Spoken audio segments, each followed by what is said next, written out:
Bismillahirrahmanirrahim. Elhamdulillahi rabbil alamin wa salatu wassalam ala nabiyyina Muhammedin wa ala alihi wa sahbihi ejmain wa man tabi'ahu ila yawmiddin. Të nderuara motra dhe të nderuar shikues.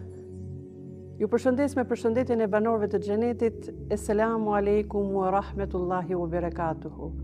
Paqja dhe begatia e Allahut qoftë mbi të gjithë ju. Ju uroj nga zemra për hajër muajin e begatë të Ramazanit dhe Allahu i madhëruar në këtë udhëtim të këtij muaji të begatë të na mundsoj që të dalim të devotshëm dhe të na mundësoj që të jemi prej atyre që do fitojmë xhenetin Firdeus. Nuk ka dyshim se gruaja ka një rol të rëndësishëm në shoqëri.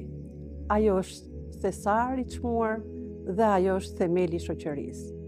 Baza kryesore në të cilën rritet familja dhe zhvillohet shoqëria.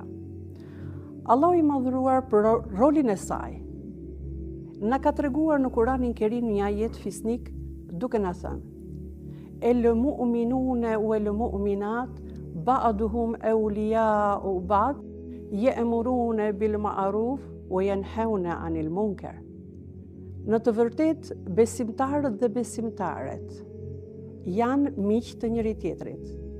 Urdhërojnë për të mirë dhe ndalojnë nga e keqja.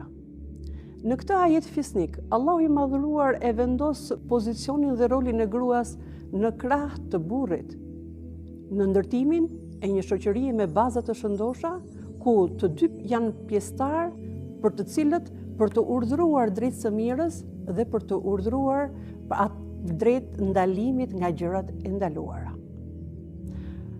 Pikërisht, vjen muaji i Ramazanit për t'i dhënë një dimension dhe një rol të rëndësishëm dhe një pozitë të veçantë gruas në familje dhe pastaj në shoqëri.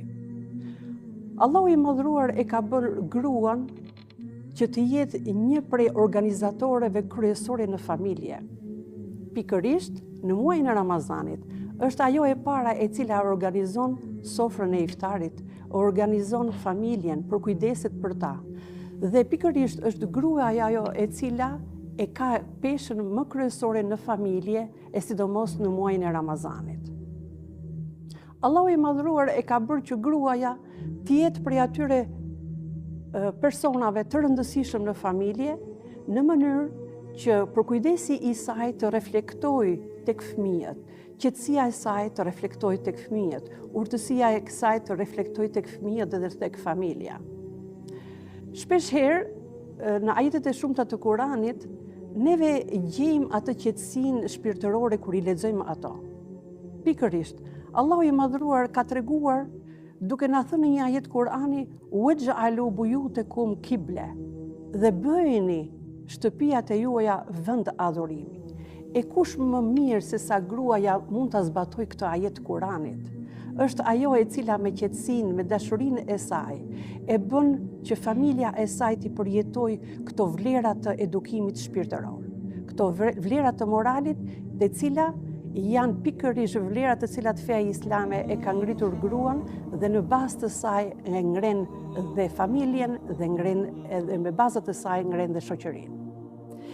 Pikërisht vjen muaji i Ramazanit, ku është një shkollë edukimi, e cila na tregon se gruaja ka rolin kryesor.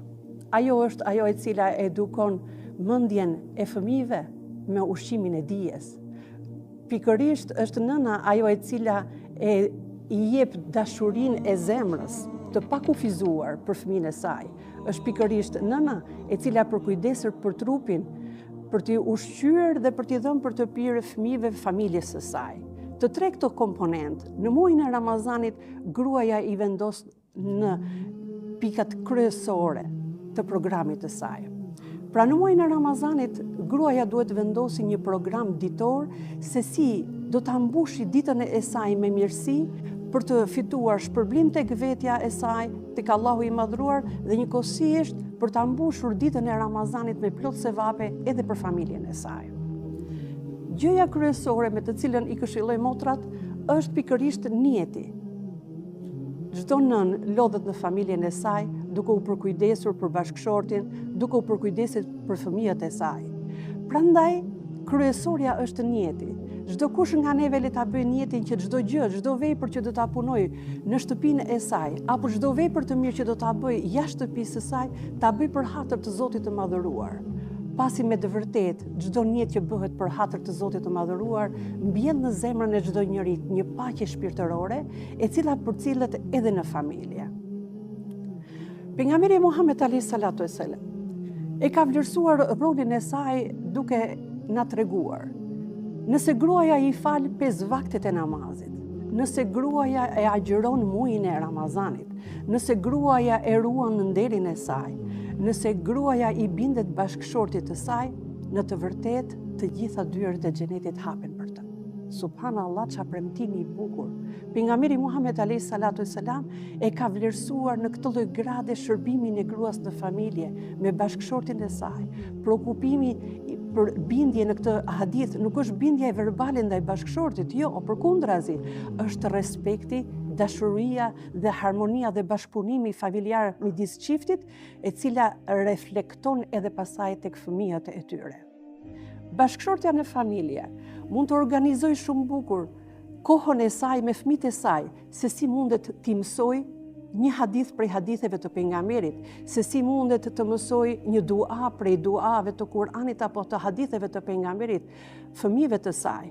Ajo e din vetë se si mund ta organizojë, ose një kohë përpara, një orë përpara iftarit, para se të çelet iftari, ose mbasi të kthehen fëmijët e saj në shkollë.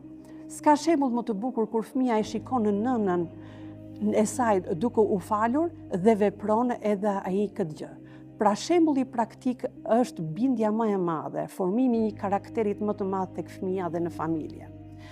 Gjithashtu, pejgamberi Muhammed alayhi salatu vesselam, duke na treguar për rolin e gruas në familje, na ka treguar se në të vërtetë të gjitha punët që i bën gruaja në shtëpi e ka shpërblimin sa ato që i bën burrat kur shkojnë në xhihad, atë shpërblim ka dhe gruaja kur i bën punët e shtëpisë. Pra çdo punë që neve bëjmë në familjet tona, çdo punë sado e vogël, nëse do bëhet me niyetin për hatër të Allahut, neve do të kemi marrë shpërblimin e xhihadit, ashtu si bashkëshortët apo burrat shkojnë në xhihad për të luftuar. Kjo është një përgëzim nga ana e pejgamberit Muhammed alayhi salatu vesselam. Prandaj në këtë muaj të begatë, muaj të Ramazanit, gjej rastin që ti motivoj të gjitha motrat, të cilat i kanë të angazhuar veten e tyre, qoftë në punët e shtëpisë, po ka prej atyre që janë edhe punojnë edhe jashtë punëve të shtëpisë. Juve keni shpërblimin tek Allahu i të madhëruar shumë fish. Dhe kjo gjë na bën që ta përgëzojmë këtë muaj të begatë që na ka ardhur, muajin e Ramazanit, në mënyrë që edhe sevapet tona të lartësohen tek Allahu i madhërueshëm. Një mesazh doja të përcjellja për të gjithë ju, lut Allahun e madhërueshëm ta shfrytëzojmë kohën dhe të preokupohemi se këto ditë të Ramazanit nuk kthehen më. Kjo vjen një muaj vetëm një herë në vit. Le të jetë ky muaj i begat për të gjithë nënat, për të gjithë motrat, për të gjithë besimtarët kudo që janë, dhe Allahu i madhërueshëm na e bëft që mbyllja e jon të jetë xheneti dhe përgëzimi jon i këtij Ramazanit të jetë me bajram. Inshallah Allahu na e pranoft agjërimin e këtij Ramazani dhe Allahu na e pranoft të gjitha veprat tona të mira. Esselamu alaikum wa rahmetullahi wa barakatuh.